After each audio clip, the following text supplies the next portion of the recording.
నమస్తే friends, welcome to my channel. Please subscribe చేయండి, మమ్మల్ని ఎంకరేజ్ చేయండి. మేము చాలా కష్టపడి మీకు ఇన్ఫర్మేషన్ ట్రై చేస్తున్నాము.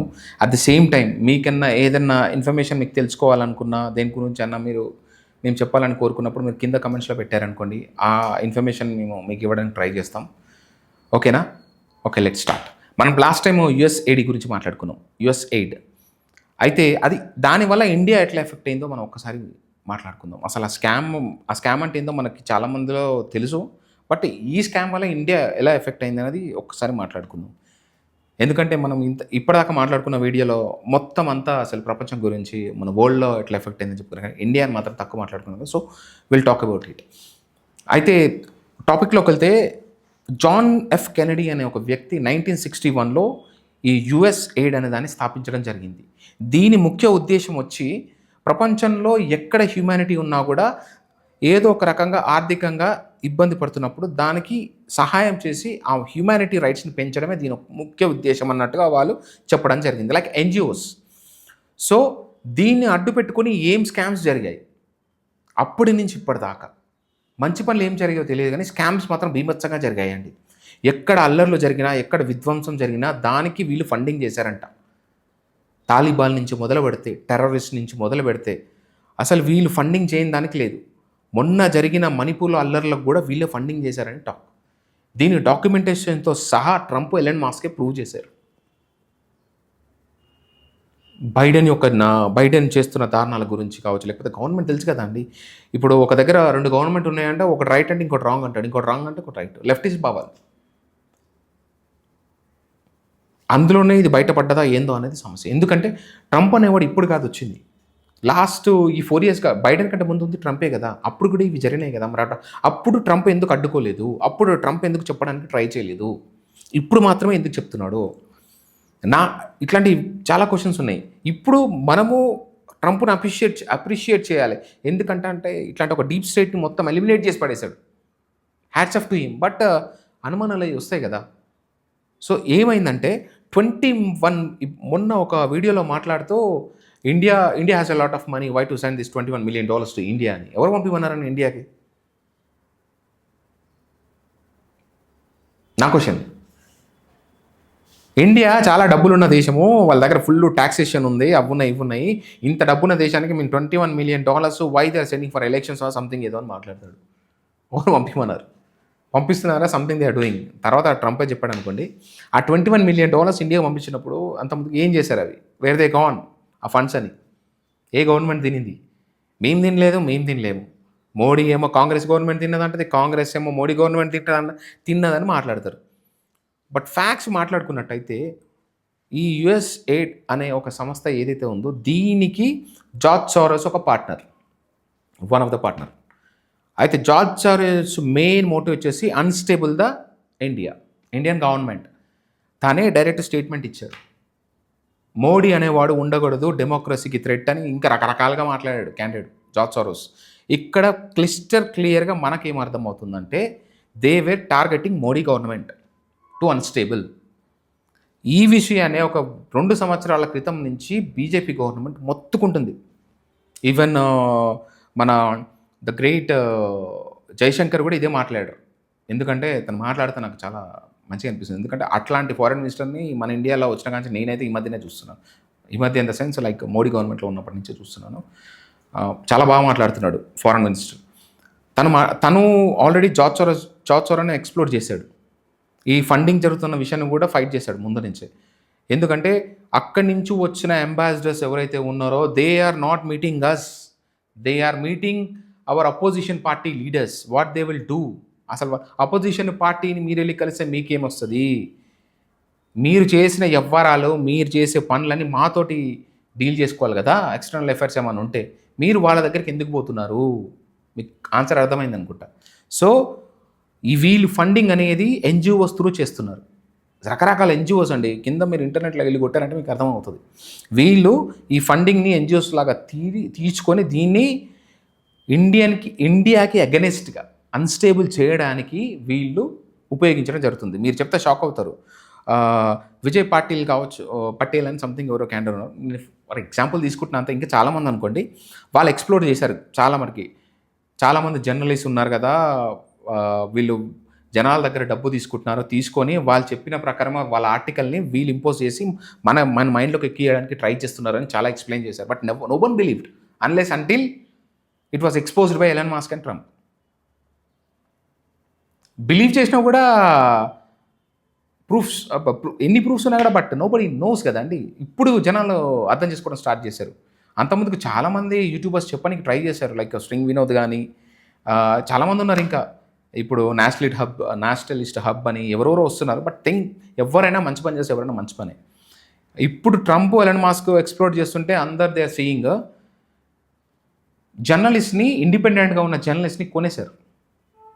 అంటే సింపుల్ ఎజెండా ప్రొపగండా. ఇది తప్పందాం అనుకుంటే గతంలో 2 years బ్యాక్ నేను చెప్పాను కదా, Smriti Irani, she got into fight, she explored కొంతమందిని. అది దేశభక్తులు మనం ఒక హిందువులమో లేకపోతే దేశభక్తులు మనం ఒక ముసుగేసుకొని వీళ్ళు ఎలా చేస్తున్నారని. నేను హిందూ అని ఎందుకు అన్నానంటే హిందూస్ రైట్స్ అని చెప్పి ఒక అమ్మాయి విశ్వనాథం, సరస్వతి ఏమో విశ్వనాథం తన పేరు, మీరు ఫోటో చూడొచ్చు. తను ఈ ముసుగులో she was I don't know అసలు ఎంత ఆమె మాటలు మీకే అర్థమవుతుంది, మాట్లాడుకుంటూ రావట్లేదు. ఎందుకంటే జార్జ్ సోరోస్ యొక్క పని, జార్జ్ సోరోస్కి పనిచేస్తుంది.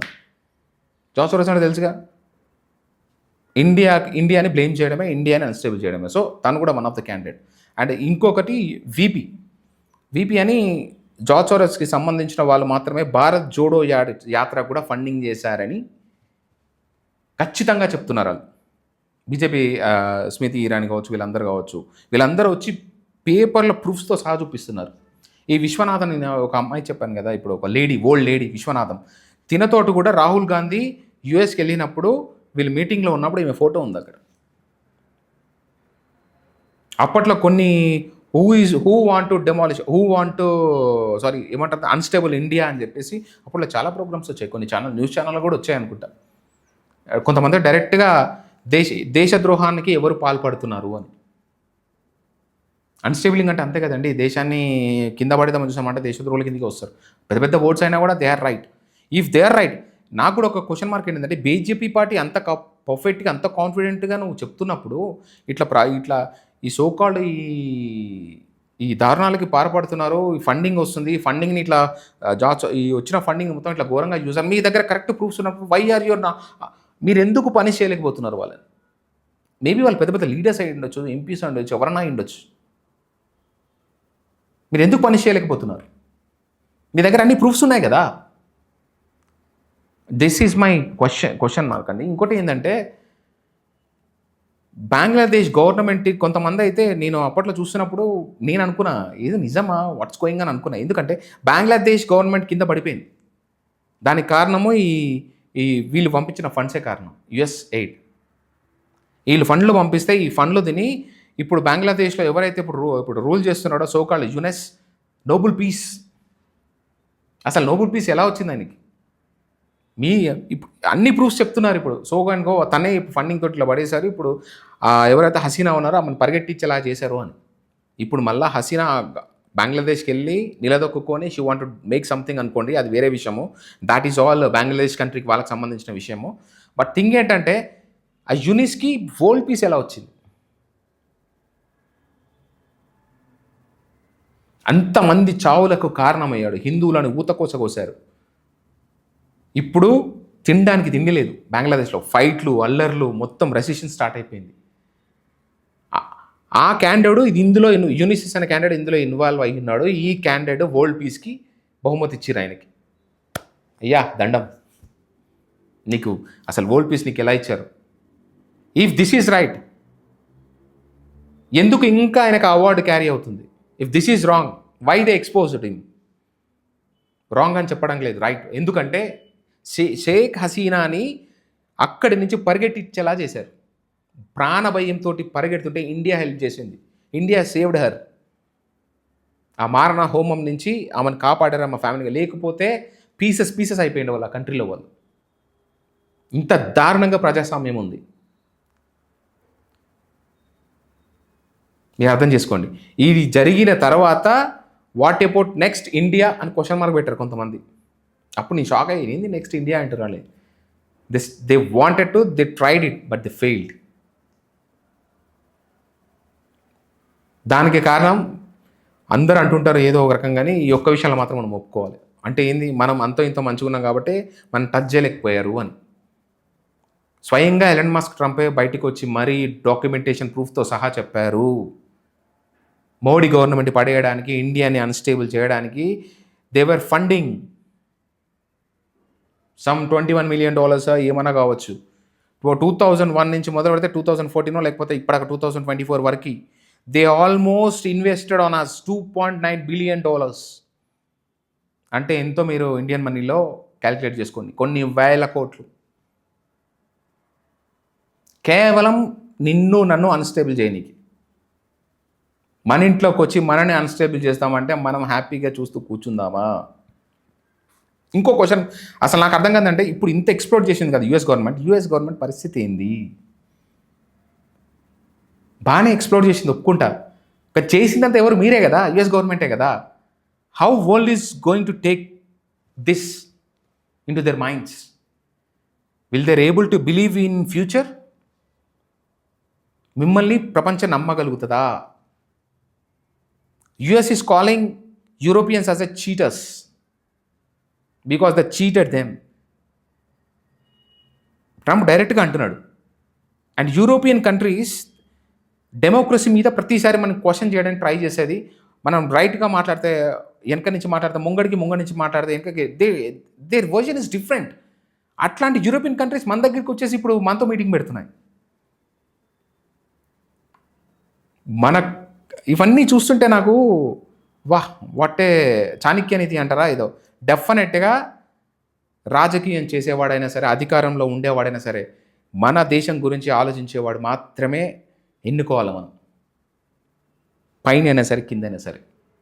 అంటే ఏంది, స్టేట్లో అయినా సెంట్రల్లో అయినా. ఒకవేళ ఒక్క లీడర్ కనుక కరెక్ట్ లేకపోతే పొజిషన్ ఎట్లుంటుందో చూశారు కదా. దీన్ని బట్టి మనకి ఏమర్థమవుతుంది, ఈ స్కామ్ని బట్టి, ఇవన్నిటిని బట్టి మనకి పేరుకు మాత్రమే స్వాతంత్రం వచ్చింది ఇన్ని రోజులు. మనము ఎప్పుడు మొన్న మనకు మనం ఎప్పుడైతే మనగా బతకడం ట్రై చేసినా అప్పటి నుంచి మనం స్వతంత్రం వచ్చినట్టు అప్పుడా వాళ్ళ చేతిలో అంతే కదా.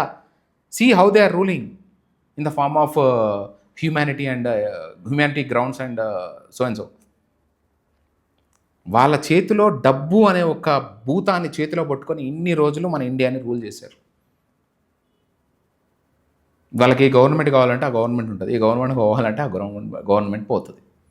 సో ఇది అండి, నేను ఇండియా దీనివల్ల ఎలా ఎఫెక్ట్ అయిందో చెప్పడానికి ట్రై చేశాను. Thank you so much.